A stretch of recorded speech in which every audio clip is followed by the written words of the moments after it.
Hi guys, welcome back to my channel. If you're new here, please don't forget to subscribe. Today we'll be making chicken seafood sauce.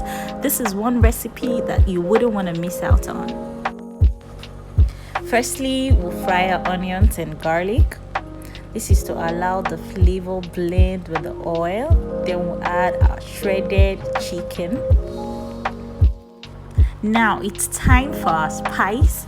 We'll be adding some ginger powder, some curry powder, and some rosemary leaves, and not to forget our seasoning powder and some salt.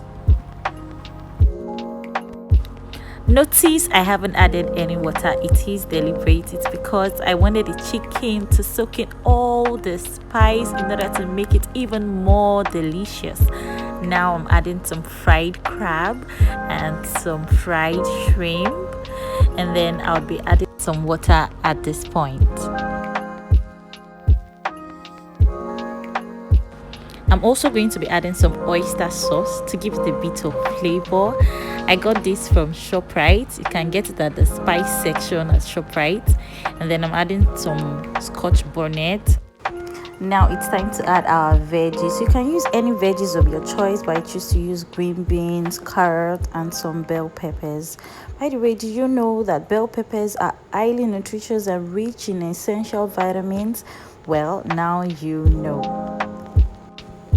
You also want to know that you do not get to overcook your veggies so it doesn't taste too soft. I like mine to be a bit crunchy. This sauce is so delicious, guys. Now we've come to the end of the video. Don't forget to subscribe, guys. I'll see you in my next video. Bye bye.